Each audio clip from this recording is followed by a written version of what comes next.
The little girl stepped back, her voice trembling. "Please, take someone healthy instead." The room went silent, and I froze, because in that moment, I had already decided she was the one. My name is Nathan Cole. I'm from the United States, and today, I'm sharing the story that changed my life forever. The city skyline shimmered outside my penthouse, glowing under the fading sunset. From the outside, my life looked perfect. I had everything: wealth, power, success. But none of it ever filled the silence inside me. One evening, out of pure boredom, I signed up for a 5-day volunteer program at a children's home. No cameras, no publicity, just time. I didn't expect anything from it, but everything changed the moment I walked in. The orphanage was simple: worn walls, faded paint, but filled with laughter. Children were running around, playing, smiling, hiding their pain behind innocence. I tried to connect. Some kids laughed with me, others stayed distant, but one child stood out to me. She was sitting quietly in the corner. Her name was Lily Brooks, 7 years old. Soft brown eyes, always silent. She didn't play, she didn't ask for attention, but she helped everyone. I noticed her tying shoelaces for another child, comforting someone who was crying, fixing small problems no one else even saw. Couldn't ignore her. The next day, I asked the caretaker about her. "She's been here for years," they told me. "She has a medical condition. It's treatable, but expensive. Families come, and then they leave when they hear the cost." I don't know why, but hearing that felt heavy in my chest. Later that day, I sat beside her while she worked on a puzzle. "You're really good at this," I said gently. She didn't even look at me. "You won't stay," she replied quietly. "No one ever does." That hit harder than anything I'd heard in years. Over the next few days, I kept going back. Not because I had to, but because I wanted to. Slowly, she started sitting a little closer to me. She didn't talk much, but she stayed. And for some reason, that was enough.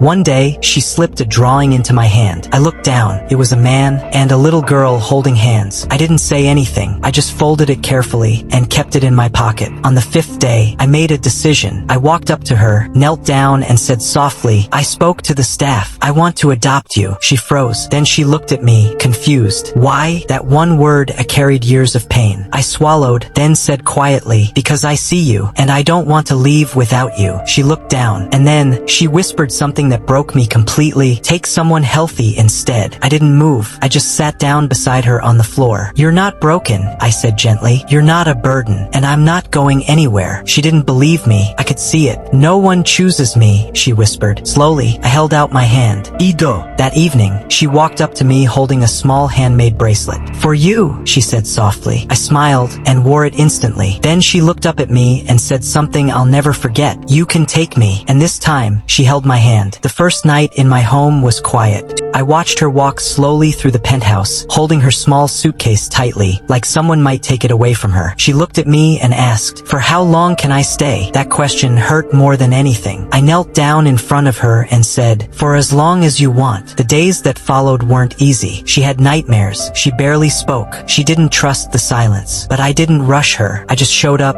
every single day, packing her lunch, reading with her, sitting beside her, even when she said nothing. Slowly, things began to change. She started smiling, then laughing, then living. She danced in the kitchen, made a mess while baking cookies, ran into my arms at school events, and then one day, it just happened. "Dad, I'm sorry." She froze right after saying it, like she wasn't supposed to, but I just smiled, even though my eyes filled with tears. That's the best thing anyone has ever called me. Months passed. We started her treatment. There were hard days, painful days. One day in the car, she looked at me and whispered, "You'd have an easier life without me." I pulled over immediately, turned to her, and said, "I didn't choose easy. I chose you." And that was the moment everything truly changed. I saw it in her eyes. She started believing she mattered, believing she was loved, believing she was chosen. One night, as I tucked her into bed, she smiled sleepily and said, "You didn't listen." I chuckled softly. "What do you mean?" "I told you to take someone healthy instead." I gently held her hand and replied, "And I told you I was looking for you." This time, she didn't let go. Sometimes the people the world overlooks are the ones who change our lives the most. And I learned something I'll never forget. Love isn't about choosing what's easy, it's about choosing what's real. If the story touched your heart, don't forget to subscribe to Moralist Stories, like this video, and share it with someone who needs to hear it today. Turn on notifications so you never miss a story that could change your perspective on life. Because here, we don't just tell stories, we share lessons that stay forever.